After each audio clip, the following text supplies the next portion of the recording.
ప్రజలు అందరూ బాగున్నారు కదా. నిన్న నేను చెప్పినటువంటి ఆ గోధుమ గింజ అనేటువంటి విషయాన్ని గురించి ఈరోజు మరొక విషయాన్ని మరొక తలపి తీసుకొస్తున్నాను. గోధుమ అనగా యేసు క్రీస్తు యొక్క శరీరాన్ని మనం రొట్టెగా తీసుకుంటాం.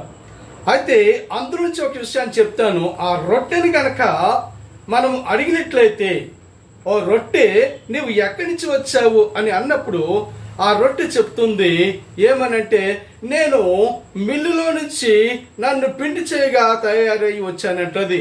అయితే ఆ మిల్లు అతని దగ్గరికి వెళ్ళి అడిగితే అతను అంటాడు, సావుకారు కొట్టులో ఉన్నటువంటి వారిని అడగండి అంటాడు. సావుకారు కొట్టు దగ్గరికి వెళ్ళి మనం అడిగినట్లయితే అతను ఏమంటాడు, రైతు దగ్గర నుంచి వచ్చిందండి, రైతును అడగండి అంటాడు. చాలా బాగుంది కదా. ఇంకా ఉంది విషయం. అయితే ఆ రైతు దగ్గరికి వెళ్ళి మనం అడిగినప్పుడు నాకు భూమిలో నుంచి పండింది అని చెప్తాడు. అయితే మనం భూమి దగ్గరికి వెళ్ళి అడిగినప్పుడు ఆ భూమి ఏం చెప్తుందో తెలుసండి, ఆ నేల ఏం చెప్తుందో తెలుసండి. అదంటది, దేవాది దేవుడు నన్ను సృష్టించి నాలో ఆ గోధుమ విత్తనాలు పడగా నేను విస్తారముగా పండించి నా దేవుడు నాకు ఇచ్చిన ఆజ్ఞను నెరవేర్చానని చెప్తుంది. ప్రియులారా, దాని విషయాన్ని చూసినట్లయితే యేసు క్రీస్తు రక్తంలో కడగబడి దేవుని వాక్యం చేత నడిపించబడుతున్నటువంటి మనము ఎంతగా దేవుని ఆజ్ఞను నెరవేరుస్తా ఉన్నాం. మరొక తలంపు ఏంటంటే ప్రియులారా, ఆ గోధుమ రొట్టె పెనం మీద వేసినప్పుడు అది కాలుతూ ఉంటుంది. యేసు క్రీస్తు ప్రభు వారు కూడా మన కొరకు ఒక రొట్టెగా వచ్చారు.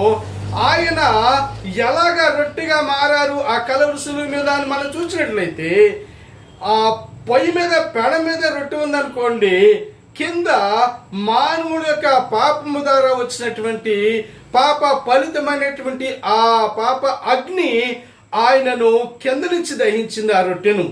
అలాగే పైనుండి తండ్రి అయినటువంటి దేవుని యొక్క ఉగ్రత మానవుల పాపం కొరకు యేసు క్రీస్తు ప్రభు వారి సిలువలో ఏ విధముగా ఆ మండుటెండల్లో ఆకాశం భూమికి మధ్య వేలాడుచున్నప్పుడు ఆయన దేవుని ఉగ్రత పైనుండి కింద నుండి వచ్చేటటువంటి పొయ్యి వేడి నుంచి ఆ రొట్టె ఎలాగ మాడిపోతుందో అలాగే యేసు క్రీస్తు ప్రభు వారు నీ పాపం కొరకు నా పాపం కొరకు కలవరి శిలువలో ఆయన మరణించి సమాధి చేయబడి మూడవ దినాన మృత్యుంజయుడిగా లేచినటువంటి దేవుడు అండి.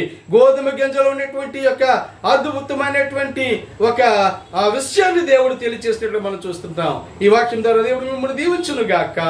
ఆమేన్. Prayer house, Bhimavaram, Goraganamudi.